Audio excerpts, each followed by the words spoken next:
Craftsman days are here at Lowe's with big savings on the tools you need. Save $100 on the Craftsman V20 6-tool power tool combo kit, now at $199. No matter what the project is, Craftsman's high-quality, high-performance products empower you to build on. Stop by your nearest Lowe's store and check out the full line of Craftsman tools today. Valid through 6/18 while supplies last. Selection varies by location. The rain's going to continue. And now they're knocking on Dynasty's doorstep. The Florida Panthers back-to-back Stanley Cup champions.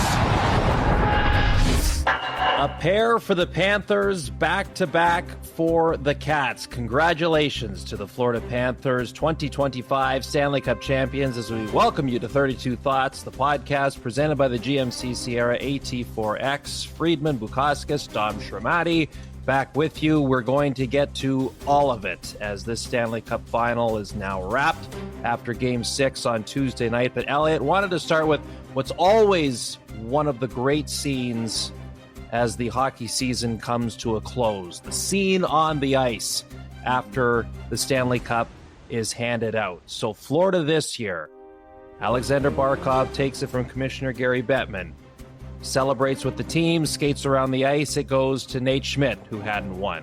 Goes to Seth Jones, who hadn't won. Tomasz Nosek, Vitek Vanacek, and on and on and on. And quickly we realize it was not only first the players that hadn't won before, but also those that just weren't everyday players in the lineup before the returning cast got a chance to hoist the cup again. What did you make of how all of that unfolded for the Panthers in the aftermath of a second straight Stanley Cup championship?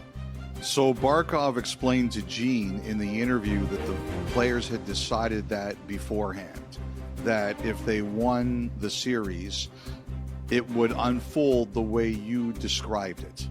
The ones who hadn't celebrated before getting the opportunity to go first. Kyle, I thought it was an incredible gesture. You know, we've seen situations, I remember the Blackhawks one, where it went from Taves to Michael Handzus and then Jamal Mayers, but then it goes, to King, to Duncan Keith, Seabrook, all the guys who were the core. This is the first one I can remember. And anyone out there, if I'm wrong, you'll tell me. But this is the first one I remember, Kyle, that went like that. Everyone who hadn't won goes first. I thought it was an incredible touch, an incredible plan. And as it was unfolding, I was saying to myself, if I was captain of an NHL team, well, let's be honest, if I was captain of an NHL team, I would finish 32nd. But if I was captain of an NHL team, I would like to think that I would come up with something like that. When it was over and everybody was on the ice and the media was out there, I ran into the owner of the Panthers, Vinny Viola. Okay. And we were talking about that. And he called it servant leadership. That was the phrase he used to describe why he thinks the Panthers are as good as they are. He said he credited the players and the other people who helped build the organization, in whether it's business or hockey ops, but he talked about the players and servant leadership. And, I asked him to explain it to me, and he said, what you do is for your teammates and everybody else.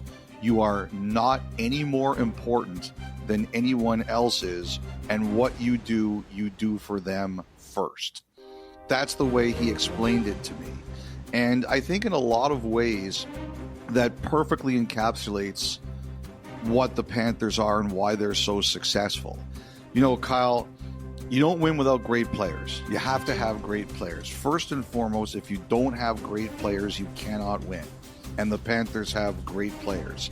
But you have to have a great organization all around. And it's clear that, we're talking about the tax advantage, right? And don't forget that for a long time, it didn't matter that the Panthers were in a state with great taxes. Nobody wanted to play there. They weren't successful. And But finally, the way they ran their organization caught up with the in-state advantages they had. And, Viola hired great people. They run a great organization. But it's really interesting the way the players talk about why their team is successful. Like, I asked a bunch of them, how come when you got here, you became better? Because so many guys show up in Florida and they become better players. And Jonah Gadjevich said that when he showed up in Florida, they told him, because he showed up after they lost in the final, they told him, Jonah, this is the way the final is going to be played. So we're going to play like that all year. And if you want to be successful here, you have to learn how to play like the way we're going to see in the finals. So that's what he did. And he became an important piece of their team. Nico Mikkola said that one of the reasons he's been successful there is he says, I can be myself. I'm not afraid of being myself.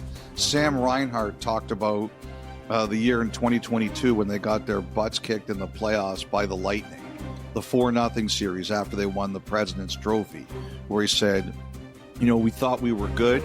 We weren't that good. And that being a big wake-up call for everyone. And Bill Zito talked about how the players accept mistakes. Like he talked about Noshik's penalty in Game 1, the puck over glass that led to the power play winner in Game 1. Nobody, like Noshik didn't come out of the lineup. Nobody blamed him for it. Nobody said, what a terrible play. They're just like, okay, and they moved on. And we've talked about the Nate Schmidt story where one of Barkov or Reinhart told him, we don't do that here. Like they self-police. Maurice. My money's on Reinhart, by the way, the more I've thought about it. It is really, eh? Okay. Oh, yeah. I should have asked him about that. And then, Maurice, he lays down the law when he has to lay down the law. But I just think it's a great call. You don't win without great players, and you don't win without a great organization.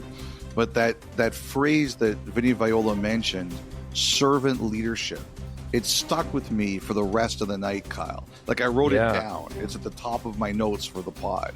I really like that. I really like that.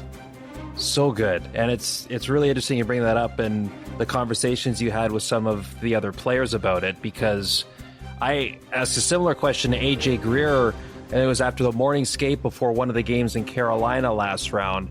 And he was one of the last guys in the dressing room after being on the ice. And I just asked because he would be a guy that, wasn't part of the team that won last year. It was all new to him this year.